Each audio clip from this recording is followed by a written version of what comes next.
प्रातः क्लास चल रहा था। 6/9/68 पहले पेज के मध्य में बात चल रही थी। देवताओं के आगे जाकर कहते थे कि आप सर्वगुण संपन्न संपूर्ण निर्विकारी हो और हम विकारी हैं। उस समय हम भी फेल करते थे कि हम विकारी हैं, क्योंकि विकार में जाते थे। अभी बाप कहते हैं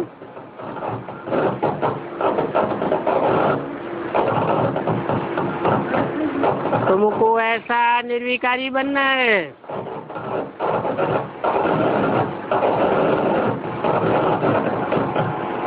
जब ऐसा कहते तो बाबा दाईं हाथ से लक्ष्मी नारायण की ओर इशारा करते थे।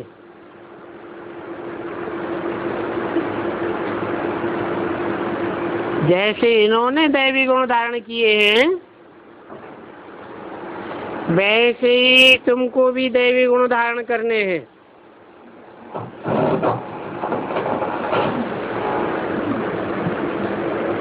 ये जो विकार है, श्रीमत के विपरीत कार्य है, जिन्हें विकार कहा जाता है। ये काम क्रोध लोभ मोह अगर हैं तो उनको दैवी गुण नहीं कहेंगे। विकार में जाना, क्रोध करना, ये आसुरी गुण है।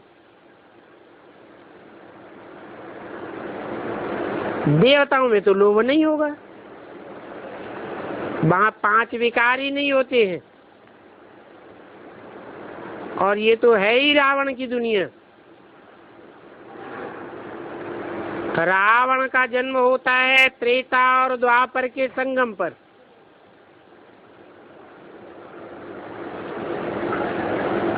जैसे ये पुरानी दुनिया और नई दुनिया का संगम है, वैसे ये भी संगम हो जाता है। उसको गाया भी जाता है राम राज्य और रावण राज्य।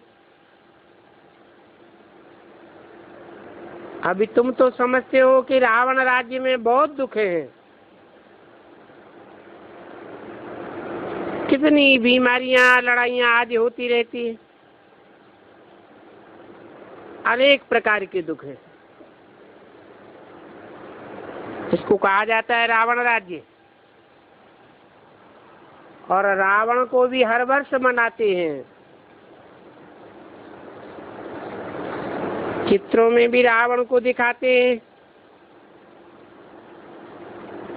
ये चित्र जरूर रावण के चरित्र की यादगार है। ये विकारी रावण राज्य है, क्योंकि वाम मार्ग में जाने से सभी विकारी बन जाते हैं।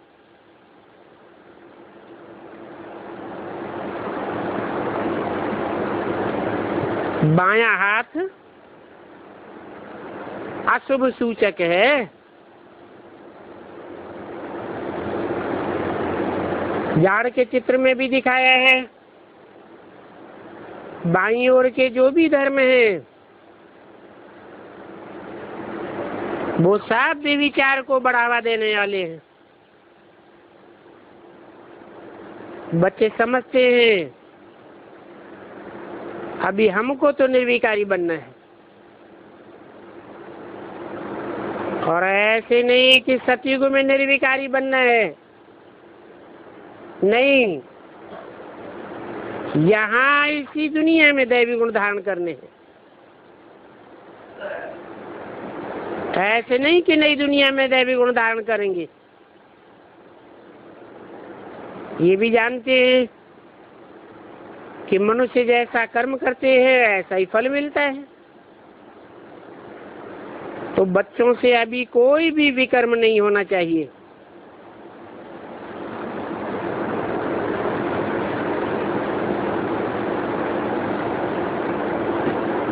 एक होता है विक्रमाजीत राजा, फिर होता है विक्रमी राजा।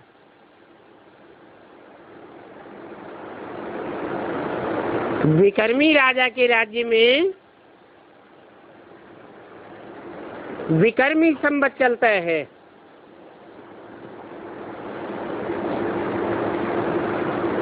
यानी रावण के विकारों का संवत है। इस बात को कोई नहीं समझते हैं और न कल्प की आयु का ही किसी को पता है।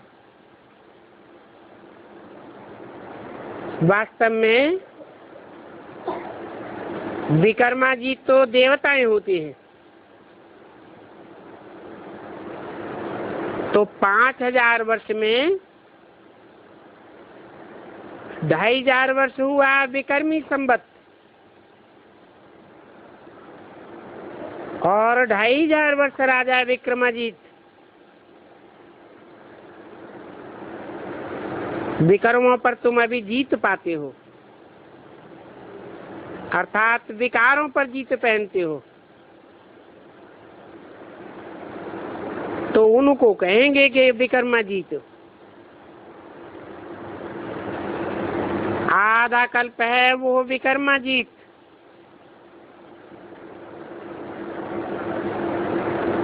और आधा कल्प है वो विक्रम। वो लोग कहते तो हैं परंतु उनको कुछ पता नहीं है। तुम तो कहेंगे कि विक्रमों को जीतवाने पाने वाला संवत इन लक्ष्मी नारायण से शुरू होता है।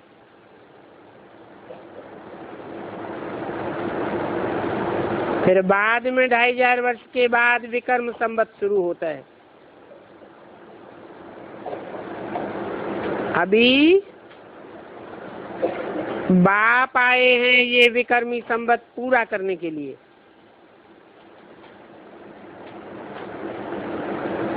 तो जरूर तुम विक्रमाजीत महाराजा महारानी बन जाएंगे और विक्रमाजीत संवत शुरू हो जाएगा।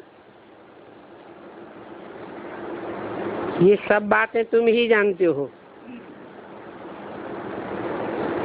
तुमको कोई कहते इस ब्रह्मा को क्यों बैठाया है,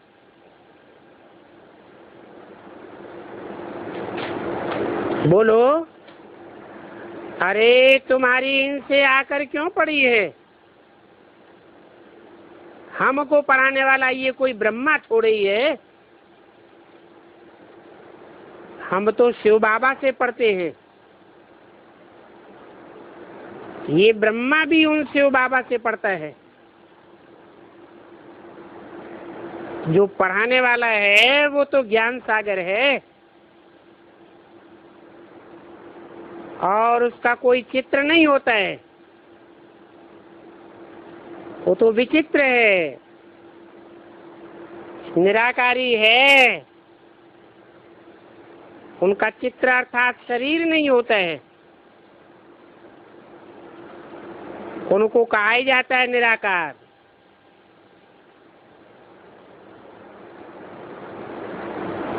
और ऊंचे से ऊंचे भगवान है, निराकारी भी है, निर्विकारी भी है, निरहंकारी भी है। और वो निराकार एवर है।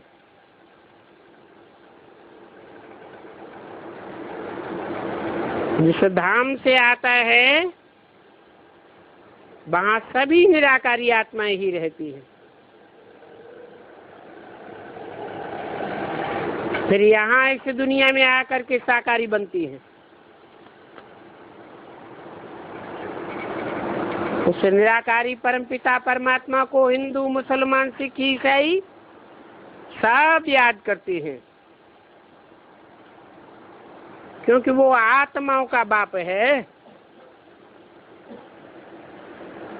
लौकिक बाप को परमपिता नहीं कहेंगे, परम अक्षर कह ही नहीं सकते हैं। 6/9/68 की वाणी का दूसरा पेज। ये सब समझ की बात है। स्कूल के स्टूडेंट पढ़ाई पर अटेंशन देते हैं और तब तक अटेंशन देते रहते हैं जब तक कोई मर्तबा न पाले। तुमको भी बाप कहते हैं जब तक जीना है तब तक पीना है। तो लौकिक दुनिया में भी समझते हैं कि बैरिस्टर बन गए तो फिर पढ़ाई बंद। ऐसे थोड़ा ही होता है कि बैरिस्टर बनने के बाद फिर पढ़ेगा, नहीं, पढ़ाई तो पूरी हो जाती है। तो ऐसे ही तुम भी देवता बन गए, फिर पढ़ाई की दरकार ही नहीं रहती। फिर तो 1250 वर्ष देवी देवताओं का राज्य चलता है। और ये बातें तुम बच्चे ही अभी जानते हो। बाप तुमको समझाते हैं, न इनको समझाते हैं न उनको समझाते हैं। इनको माने जो भी ज्ञान चंद्रमा ब्रह्मा अथवा उनके फॉलोअर्स हैं, उनको भी नहीं समझाते हैं और उनको भी नहीं समझाते हैं। उनको माने और धर्म वालों को जो चंद्रवंश के बाद आते हैं, तुमको समझाते हैं तो तुमको फिर औरों को भी समझाना पड़े। औरों में चंद्रवंशी भी आ जाते हैं, इस्लामी बौद्धिक क्रिश्चियन आदि सभी आ जाते हैं। ये भी ख्याल रखना चाहिए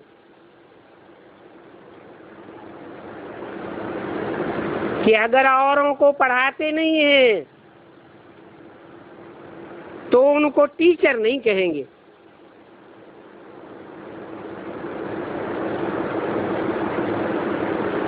बाप तुम सबको टीचर्स बनाने आए हैं,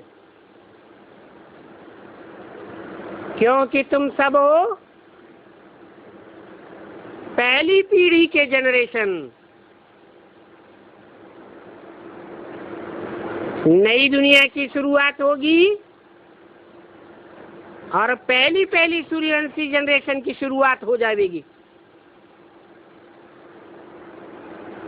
तो सब पहली पीढ़ी की प्रजा की भी कोई विशेषता होती है।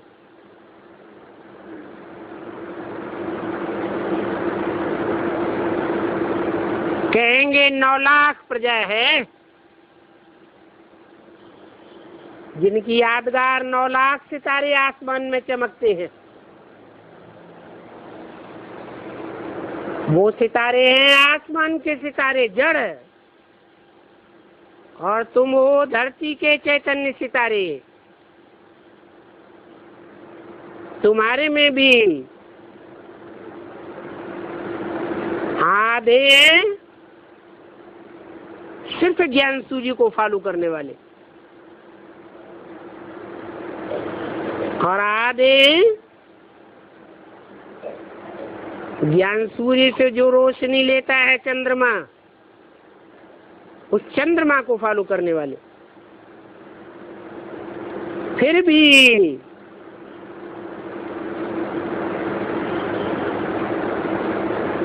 जो जन्म लेने की कोटि के हैं, वो अभी पावरफुल है। अभी तुम सबसे कमजोर हो गए हो। तो जो पावरफुल हैं वो कमजोर में प्रवेश करके पार्ट बजाते हैं।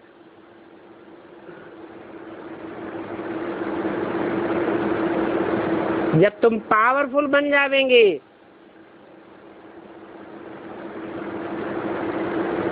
तो उनकी प्रवेशता बंद हो जाएगी।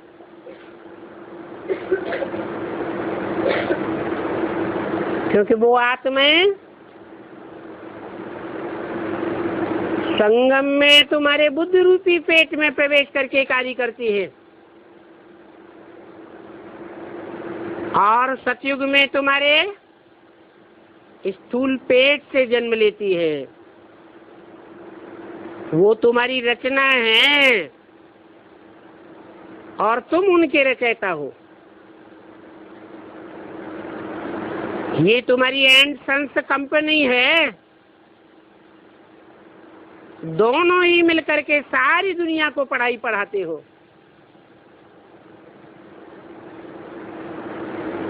तो तुम 9 लाख सितारे आसमान के सितारों के मानंद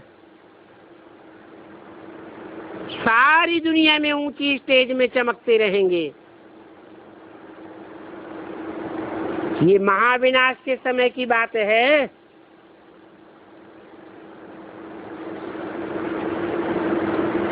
जबकि सुप्रीम बाप टीचर बन करके आया हुआ है। टीचर के औलाद हो,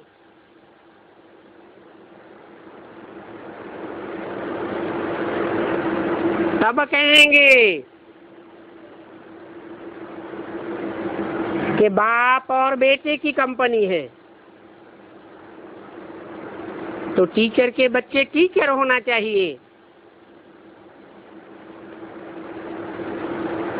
तो बताओ, सारी दुनिया को पढ़ाने के लिए कितने टीचर्स चाहिए है? कितने? 9 लाख टीचर्स चाहिए। जैसे टीचर स्कूल में ऊंची स्टेज पर बैठता है, ऐसे तुम 9 लाख सितारे सारी दुनिया की नजरों के सामने ऊंची स्टेज में चमकते रहेंगे।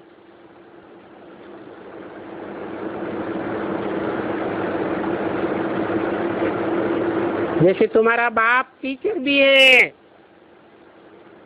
सदगुरु भी है, वैसे तुम भी टीचर हो, सदगुरु के बच्चे हो। तो तुम्हारा बाप सत्य, तो तुम बच्चे भी सत्य होने चाहिए। सिख लोग भी कहते हैं हैसी भी सत्य और होशी भी सत्य। सच्चा ही था, सच्चा ही है और सच्चा ही रहेगा। परंतु उन सिखों में वो कोई सदगुरु नहीं होते हैं। कह देते हैं गुरु नानक को सदगुरु,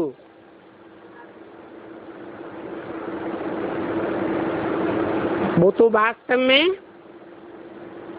7 सदगुरु के बच्चे हैं।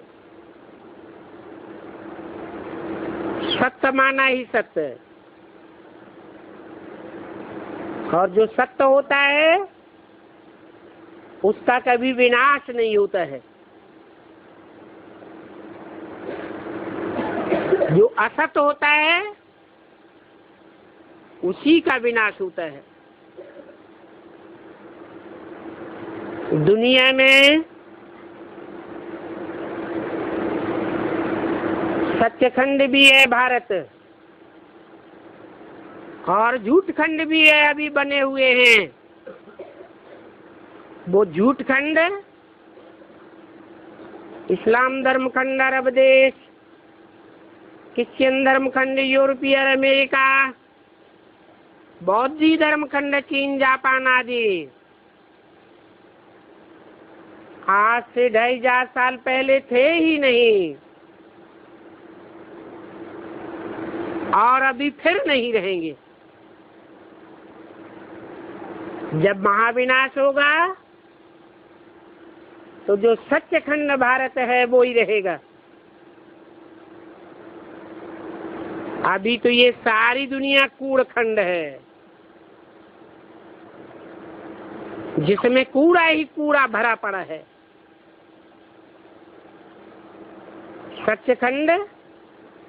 सच्चा बाप ही आकर के स्थापन करते हैं।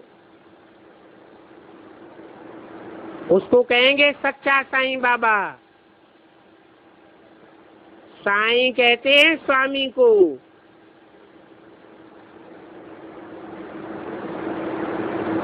सारी दुनिया के ऊपर स्वामित्व करने वाला है,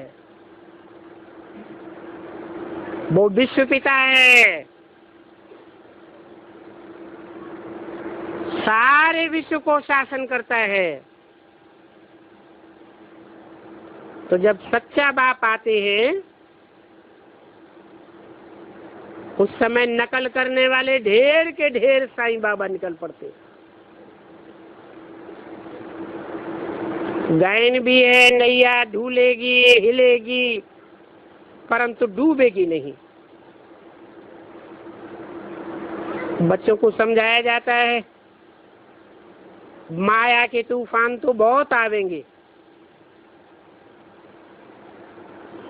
जो तुम्हारे पुरुषार्थ की जीवन रूपी नैया को बहुत हिलाते रहेंगे, परंतु इन तूफानों से डरना नहीं है। सन्यासी लोग कब तुमको ऐसे नहीं कहेंगे कि माया के तूफान आवेंगे, उनसे डरना नहीं है। उनको तो पता ही नहीं है कि वो हमारी जीवन रूपी नैया को कहाँ ले जावेंगे।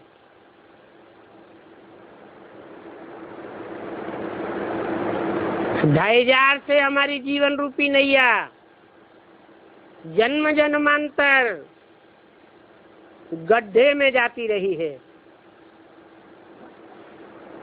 मेंटलिटी नीचे गिरती चली जा रही है, तो पार ले जाने की तो बात ही नहीं। अज्ञान के घोर अंधेरे में है।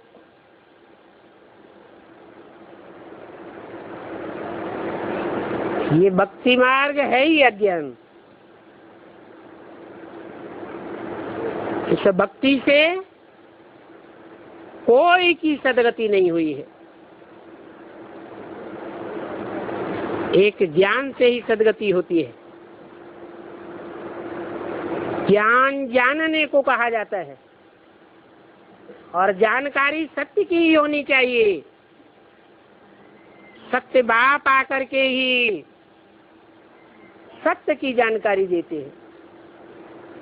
आत्मा क्या है, परमात्मा क्या है, ये सृष्टि क्या है,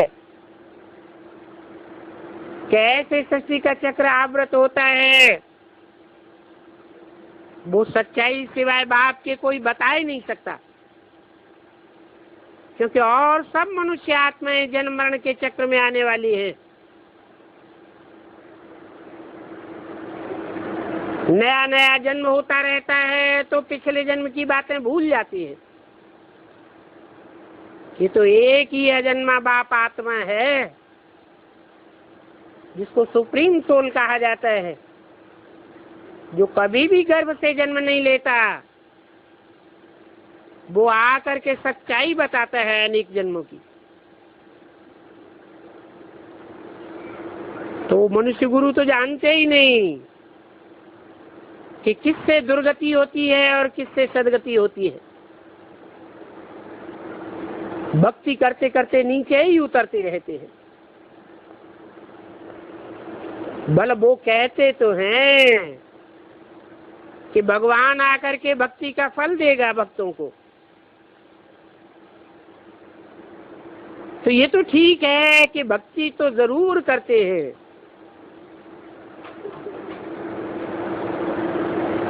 फिर पूछना पड़े उनसे कि भगवान आकर भक्ति का फल क्या देते हैं, तो कोई जवाब नहीं देंगे। अगर कहें कि भगवान आकर भक्ति का फल ज्ञान देते हैं, तो सवाल होता है कि गुरुओं ने अब तक क्या ज्ञान ही दिया।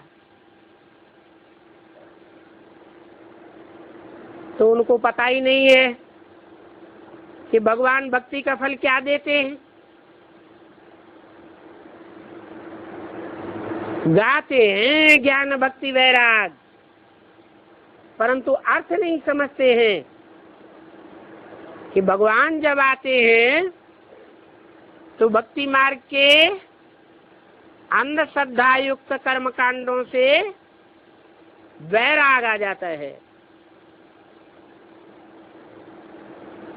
इससे साबित होता है कि भगवान के ज्ञान से ही सद्गति होती है, और ज्ञान से पहले पहले किसकी सद्गति होगी?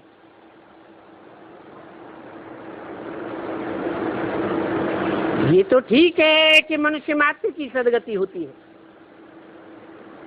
सारी सृष्टि की सद्गति होती है, परंतु ज्ञान से पहले पहले सद्गति होती है मन बुद्धि रूपी आत्मा की। मन बुद्धि रूपी आत्मा ऊपर की ओर उड़ती है,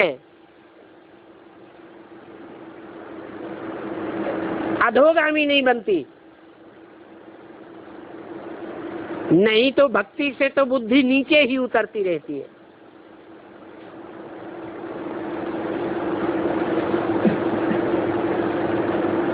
तो कहेंगे सद्गति हुई ज्ञान से। ज्ञान है भगवान से, और भक्ति करने से भगवान मिलता है। तो भगवान से ज्ञान मिलता है, भगवान जरूर सद्गति देंगे।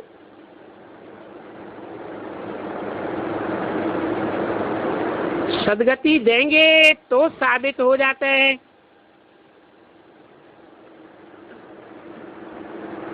कि वर्षों से भक्ति करते करते अब तक दुर्गति हुई है,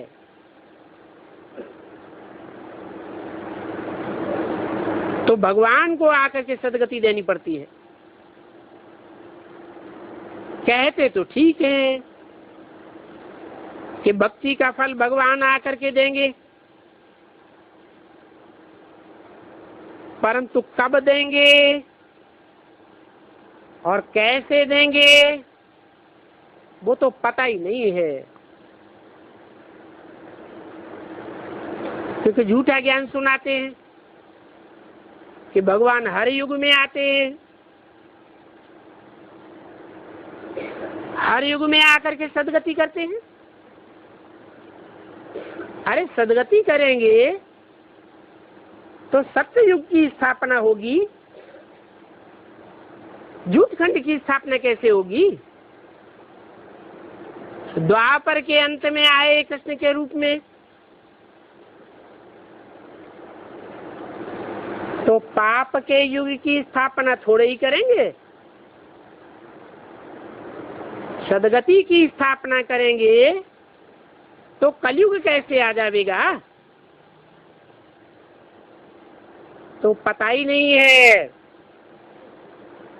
कि भगवान आकर के कलयुग के अंत में और सतयुग के आज में सबकी सद्गति करते हैं। तो गुरुओं को तो ये भी पता नहीं है कि भक्ति कब से शुरू होती है और कितना समय चलती है, कुछ भी पता नहीं। तुम कोई से भी पूछो तो कह देंगे ये तो अनादि परंपरा से चलता चला आया, क्योंकि कल्प की आई हुई उन्होंने लाखों वर्ष लिख दी है, तो सभी के लिए कहेंगे परंपरा से। पूछो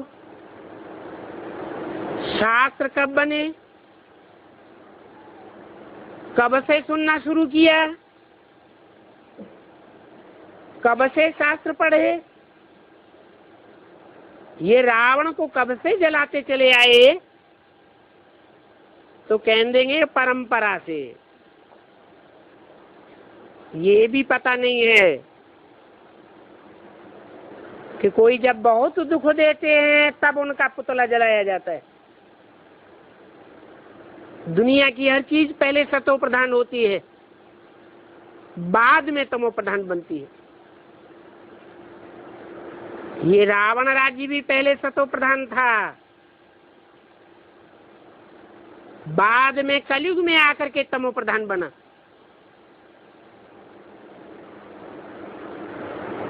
ये रावण संप्रदाय ने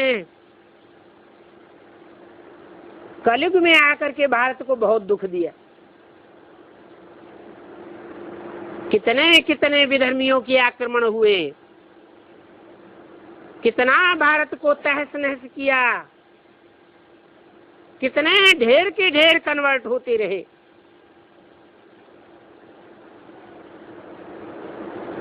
तो देखो, समझने और समझाने में बहुत फर्क हो जाता है। भक्ति मार्ग में मनुष्य कितना दुखी होते हैं, जैसे बिल्कुल भक्ति करते करते तबाही हो जाते हैं।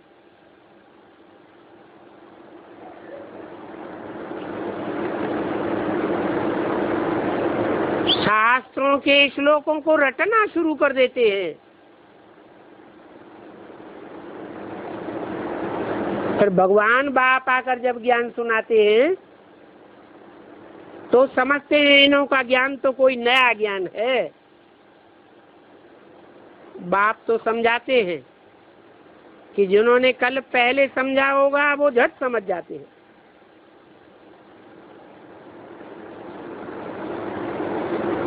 इस ब्रह्मा की तो बात ही छोड़ो,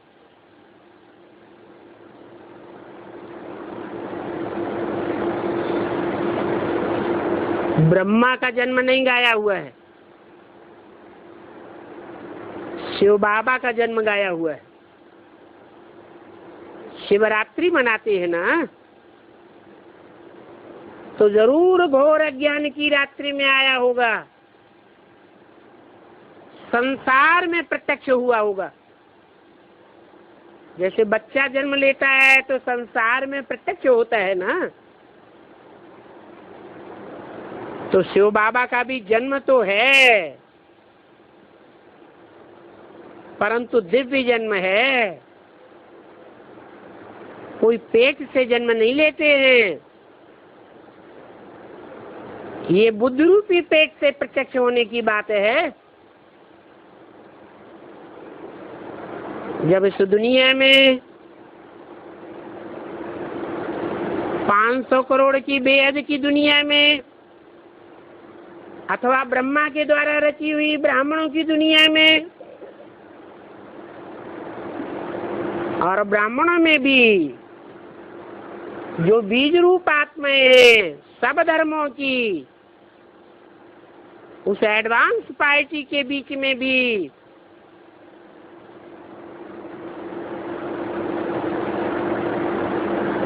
एक एक मनुष्य मात्र में घोर अज्ञान अंधकार फैल जाता है। सबकी बुद्धि में से विनाश की बात भी खिसक जाती है। भगवान के स्वरूप पर भी श्रद्धा नहीं रहती। एक व्यापी है या सर्वव्यापी है, सब मुझ जाते हैं। ऐसी अज्ञान की घोर अंधकार की रात्रि फैलती है, तब मैं अचानक प्रत्यक्ष होता हूँ, जन्म लेता हूँ। तो बाप समझाते हैं मेरा दिव्य जन्म है और अलौकिक जन्म है।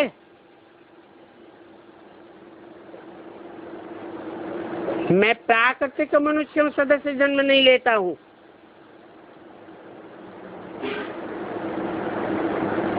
मनुष्यों के तो 5 तत्वों के बने हुए पुतले हैं जो गर्भ से जन्म लेते हैं। मैं उस प्रकार संसार में प्रत्यक्ष नहीं होता हूँ। वो तो 7 शरीरधारी बनते हैं, जिनको जिनको भी अपना रथ रूपी शरीर है, वो सात स्वार्थी हैं।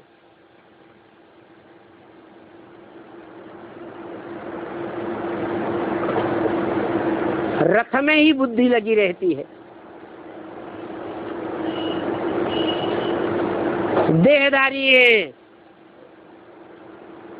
चाहे अपनी देह है चाहे दूसरों की देह में बुद्धि धरी रहती है।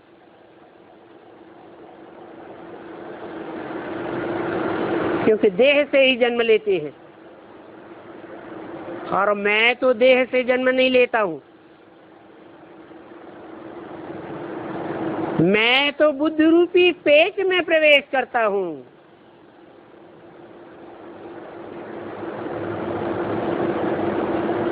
तो ये दिव्य जन्म की बात, ये नॉलेज सिवाय परमपिता परमात्मा ज्ञान सागर के कोई नहीं दे सकता। और ज्ञान सागर कोई मनुष्य को नहीं कहा जाता, मनुष्य उनको कहा जाता है जिनका मन मनन चिंतन मंथन में लगा रहता है, अथवा मन चंचलता करता रहता है।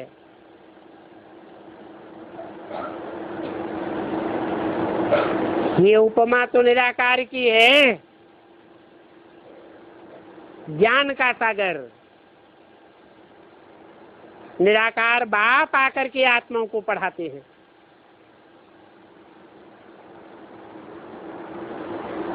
वो आत्मा ही अलग है, तुरिया है।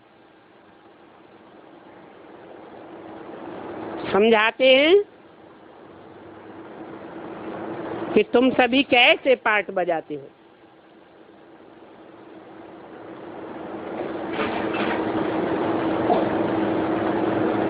तुम रावण राज्य में पार्ट बजाते बजाते देह अभिमानी बन पड़े। अभी तुम समझते हो कि आत्मा ही सभी कुछ करती है। वो आत्मा का ज्ञान अभी उड़ गया है। नहीं तो ये शरीर के आर्गन्स हैं, परंतु मैं तो आत्मा हूं। मैं आत्मा चाहूं तो इन आर्गन से कर्म कराऊं, और चाहे न कराऊं। ऐसी स्टेज जब बन जाए तो कहेंगे विकर्मा जी, जो कर्म इंद्रियों से दुखदायी कर्म होते हैं, उन कर्मों पर विजय पाने वाला। निराकारी दुनिया में तो हम शरीर रहित होते हैं। तो अभी तुम अपने घर को भी जान गए हो। वो सन्यासी लोग तो फिर ब्रह्म को घर समझ लेते हैं।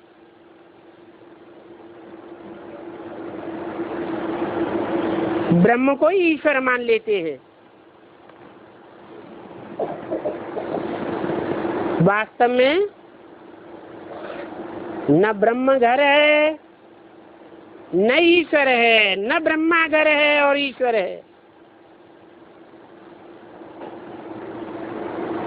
वो अपन को ब्रह्म ज्ञानी तत्व ज्ञानी कहते हैं। तत्व को ब्रह्म और ब्रह्म को ईश्वर मान लेते हैं, और कहते हैं कि हम ब्रह्म में लीन हो जाएंगे। अगर कहें ब्रह्म में निवास करेंगे, फिर तो ईश्वर ही अलग हो जावे। ये तो ब्रह्मा को ही ईश्वर कह देते हैं। गीता का साकार भगवान समझ लेते हैं, फिर कहते हैं हम ब्रह्मास्मि। शिवो हम की स्टेज पकड़ लेते हैं। ये भी ड्रामा में नूद है। ब्रॉड ड्रामा में जो नूद है वो संगम युग में शूटिंग पीरियड में भी नूद है। बिल्कुल भाप को भूल जाते हैं। जो बाप विश्व का मालिक बनाते हैं उनको तो एक व्यापी समझ करके याद करना चाहिए, क्योंकि वो एक ही है जो स्वर्ग बनाने वाला है। बाकी तो सब मनुष्य मात्र नर हैं। नर तो नरक ही बनावेगा। अभी तुम तो पुरुषोत्तम संगम युगी ब्राह्मण, तुम अभी पुरुषों में उत्तम बन रहे हो। जो कनिष्ठ पुरुष होते हैं वो उत्तम पुरुष के आगे माथा टेकते हैं, ब्रॉड ड्रामा में भी माथा टेकते हैं, और अभी शूटिंग पीरियड में भी माथा टेकते हैं, और आगे चल करके देखेंगे वो कनिष्ठ श्रेष्ठ के सामने कैसे कैसे माथा टेकते रहते हैं। माथा टेकना माने बुद्धि झुकाना। देवताओं के मंदिर में जाकर देवताओं की कितनी महिमा करती है। अब ये सब शूटिंग होने वाली है। तुम जानते हो हम तो देवता बनते हैं। ये तो बहुत सहज बात है कि हम ही बायजोली खेलते हैं, ऊंची स्टेज में जाते हैं फिर नीची स्टेज में जाते हैं। ये विराट रूप का भी बताया हुआ है। चोटी और एड़ी का संगम हो जाता है। ब्राह्मणों की चोटी भी है और फिर आखिरी स्टेज एड़ी भी है। तो ये विराट चक्र है। 668 की वाणी का 3रा पेज। वो भक्त लोग तो सिर्फ गाते रहते हैं ब्राह्मण देवताय नमः, परंतु ये गायन किस समय का है ये जानते ही नहीं। अभी बाप आकर हम ब्राह्मणों को ऐसा पूजनीय ब्राह्मण सो देवता बनाते। ये सृष्टि का चक्र अनादि फिरता रहता है। अभी तुम जान गए हो सत्ययुग में देवताएं इतने वर्ष, फिर चंद्रवंशी इतने वर्ष।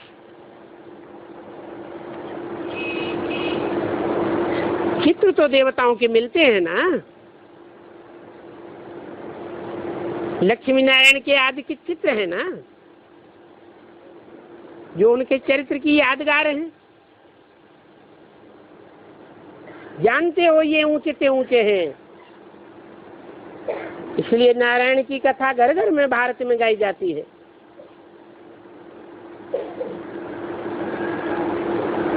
इनकी कोई भी ग्लानि नहीं करता है,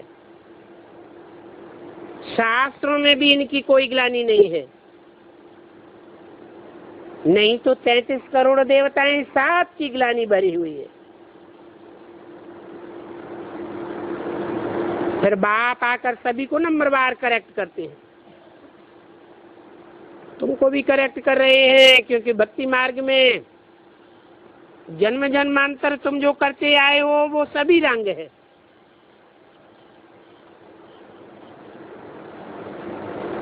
इसीलिए तुम तमो प्रधान बन गए हो। भक्ति मार्ग में तो हर बात हर एक्ट रंग हो जाती है। रंग का फल राइट बाप ही आकर के देंगे। अभी है ही अनराइटियस वर्ल्ड। अनराइटियस वर्ल्ड में दुखी ही दुख होता है। सारी दुनिया में अनराइटियस, प्रजा के ऊपर प्रजा का राज्य हो जाता है। बाप आकर के राजाओं के राज्य की स्थापना करते हैं। प्रजा के ऊपर प्रजा का राज्य है रावण राज्य, 5 पंचों का राज्य। 5 पंचों के मुख, रावण के 5 पुरुष मुख हैं, जिनकी प्रधानता होती है। रावण के चित्र में 5 मंदोदरी के मुख भी दिखाए हैं, परंतु राज्य में उनकी प्रधानता नहीं है।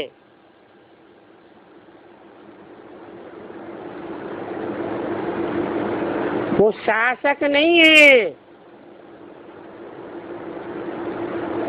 पुरुषमुखी ही शासक हैं तो सभी भिखारी। तो ये रावण का राज्य है ही अनराइटियस। राम का राज्य होगा तो जरूर राइटियस होगा। इसलिए कहेंगे ये दुनिया कलयुग है और वो है सत्ययुग।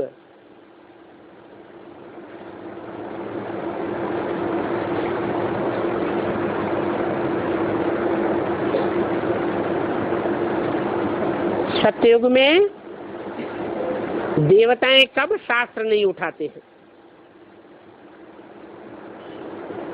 तो देखो, बाप ने अपना भी नॉलेज दिया और रचना की भी समझानी दी।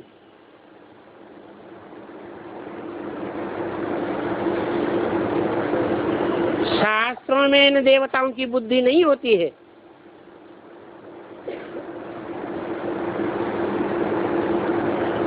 जो शास्त्र पढ़ करके सुनाते हैं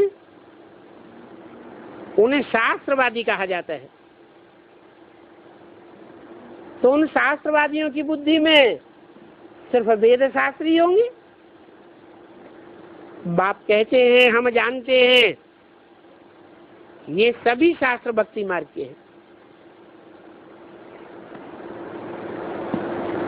इन शास्त्रों को पढ़ने सुनने से तुम नीचे ही उतरते आए हो।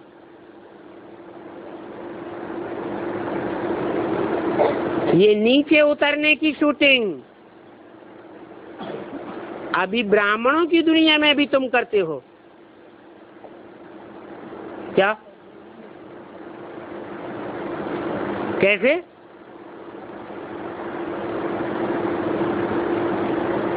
बाप ने बताया है कि तुम जो मुरली पढ़ते हो सुनते हो कागज का पत्ता लेकर के, वो है 3rd क्लास मुरली। टैप रिकॉर्डर से जो सुनते हो वो है नंबर 2 का माल। और डायरेक्ट भगवान बैठ जो सुनाते हैं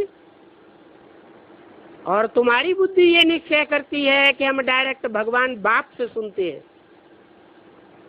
वो है 1st क्लास माल।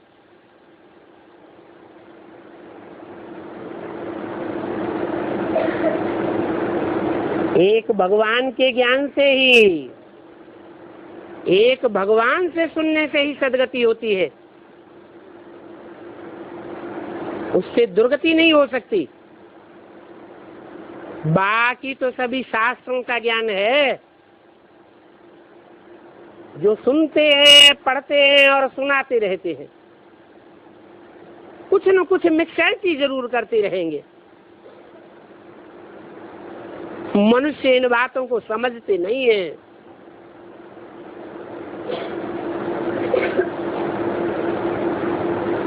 बाप भी कहते हैं वो पढ़ाई पढ़ने से कोई बैरिस्टर कोई क्या बनते हैं।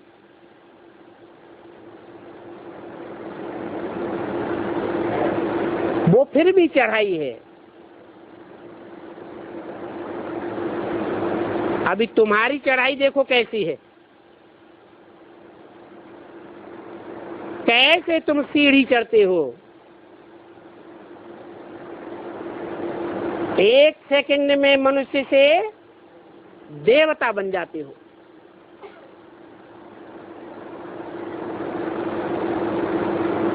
तो सभी का सुखदाता एक ही राम कहा जाता है, और राम कहा जाता है शिव बाबा को। तो शिव बाबा किसको कहा जाता है? साकार और निराकार के मेल को शिव बाबा कहा जाता है। साकार हो तभी कहेंगे ऊंचते ऊंच या नीचते नीच, क्योंकि ऊंचते ऊंच और नीचते नीच इस दुनिया की बात है, निराकारी लोक परम धाम की बात नहीं है। ऊंचते ऊंच वो बात ही है। और कोई भी मंदिर में तुम जाओगे तो सभी को शरीर है, और शिव के मंदिर में जाओगे शिव की तुम पूजा करते हो तो तुम्हारी बुद्धि में ये रहता है कि हम शरीर की पूजा करते हैं। वहां तो लिंग रखा हुआ है, लिंग को कर्मेंद्रियां तो दिखाई नहीं गई है,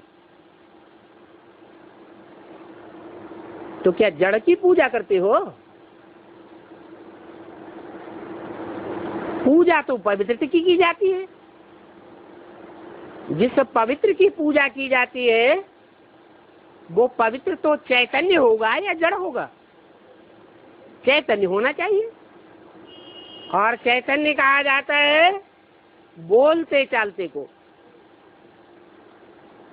तो जरूर जो शिवलिंग के रूप में दिखाया गया है और जिसकी पूजा सारी दुनिया में सार्वभौम है, सबसे जाति लिंग के मंदिर बने हुए हैं, वो ये साबित करते हैं तो वो एक है जो निराकारी स्टेज को चैतन्य शरीर में प्राप्त करता है, और प्राप्त कराने वाला है शिव बाबा। इसलिए शिव के साथ किसी एक देवता का नाम जोड़ा जाता है, शंकर का ही नाम जोड़ा जाता है। 33 करोड़ देवताओं के बीच में और कोई देवता नहीं है जिसका नाम शिव के साथ जोड़ा जाए। बल त्रिमूर्ति शिव कहते हैं। उस त्रिमूर्ति में विष्णु और ब्रह्मा का भी नाम दिया हुआ है, परंतु विष्णु शिव ब्रह्मा शिव ऐसे कभी नहीं कहेंगे। क्यों नहीं कहेंगे?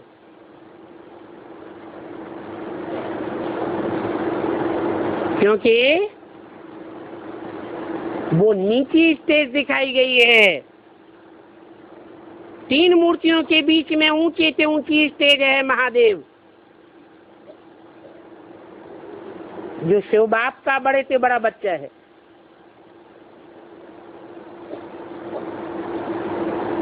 वो पहले इस दुनिया के बीच निराकारी स्टेज को धारण करता है। तो एक शिव ही है जिसका शरीर नहीं है। उनको कहते हैं परम पिता।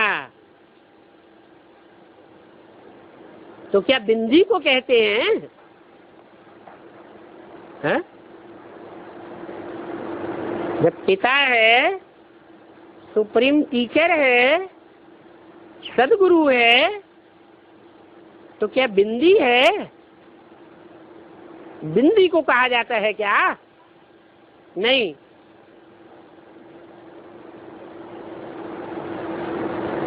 वो बिंदु सुप्रीम सोल मुकर्रर रथ में प्रवेश करके ऐसा पार्ट बजाता है। वो परम पिता बेहद का बाप जरूर बेहद का वर्षा देते हैं। वो बेहद का वर्षा है ही स्वर्ग, जहाँ शाश्वत स्थिति में जाने वाले हैं। पहले तुम स्वर्ग के वासी थे, अभी नरकवासी बन गए हो।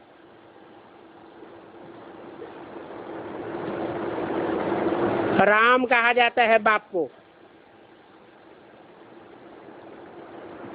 राम के जितने भी चित्र पूजे जाते हैं वो बड़े रूप के पूजे जाते हैं। कृष्ण के जो चित्र पूजे जाते हैं वो बच्चे के रूप में पूजे जाते हैं। कहाँ की यादगार है? अभी संगम युग की यादगार है कि जब सुप्रीम सोल बाप आते हैं तो ये दो आत्माओं को विशेष रूप से चुनते हैं, राम और कृष्ण की आत्माएं। एक बाप का पार्ट बजाता है और एक बच्चे रचना का पार्ट बजाता है। बाप कहते हैं वो राम नहीं जिसकी सीता चुराई गई। क्या? सीता जिसकी चुराई जाए वो संपूर्ण स्टेज है या अपूर्ण स्टेज है? वो अपूर्ण स्टेज कहेंगे। वो कोई सदगति दाता नहीं हो सकता।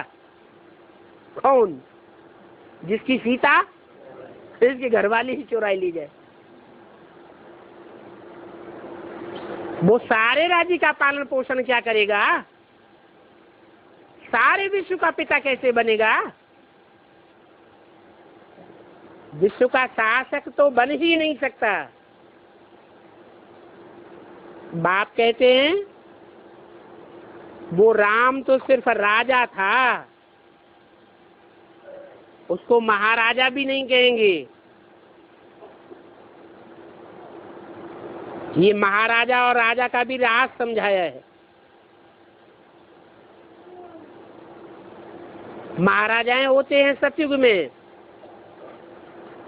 त्रेता में होते हैं राजाएं, द्वापर में राजाएं और महाराजाएं दोनों होते हैं, और कलयुग में महाराजा का सिर्फ टाइटल रह जाता है, बाकी तो राजाएं ही राजाएं हैं। और संगम युग में न राजा होते हैं और न महाराजा होते हैं। जब सत्यखंड स्थापन होता है तब बाप आकर के विश्व की बादशाही देते हैं और महाराजा बनते हैं। वो 16 कला संपूर्ण, उनको नारायण कहा जाता है। वो राम 14 कला। तो देखो रावण राज्य में भी राजाएं महाराजाएं होते हैं। वो महाराजाएं बहुत साहूकार होते हैं और राजाएं कम साहूकार होते हैं। परंतु रावण राज्य के उन राजाओं महाराजाओं को कोई सूर्यवंशी चंद्रवंशी नहीं कहेंगे। फिर कौन से वंश के हैं? रावण राज्य के राजाएं महाराजाएं वैश्य और सूर्यवंशी कहेंगे। उनमें भी कलयुग के अंत में साहूकारों को महाराजा का लक़ब मिल जाता है। जो कम साहूकार होते हैं उनको राजा का लक़ब मिलता है।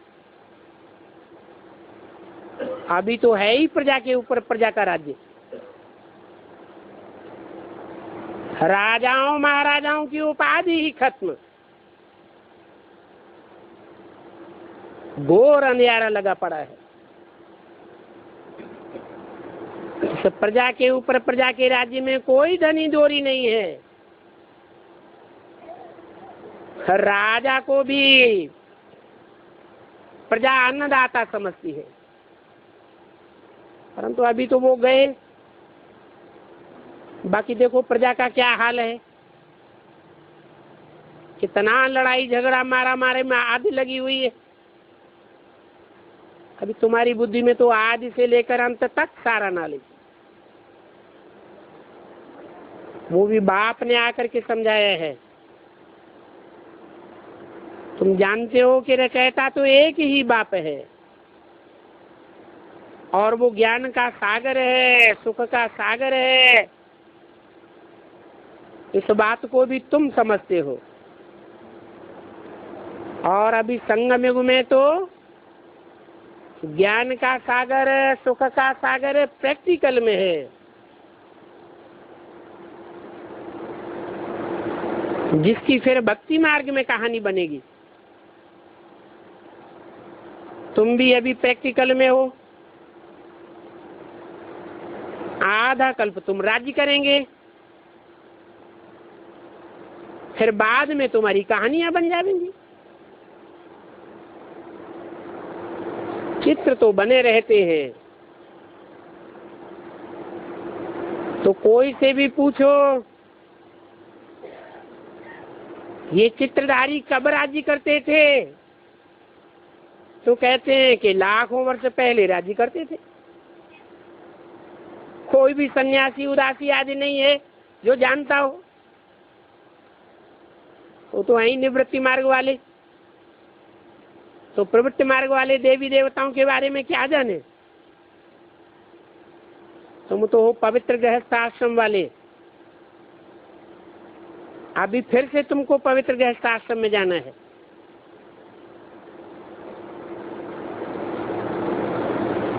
उस पवित्र गृहस्थ आश्रम के स्वर्गों के, स्वर्ग के सुखों को कोई नहीं जानता है।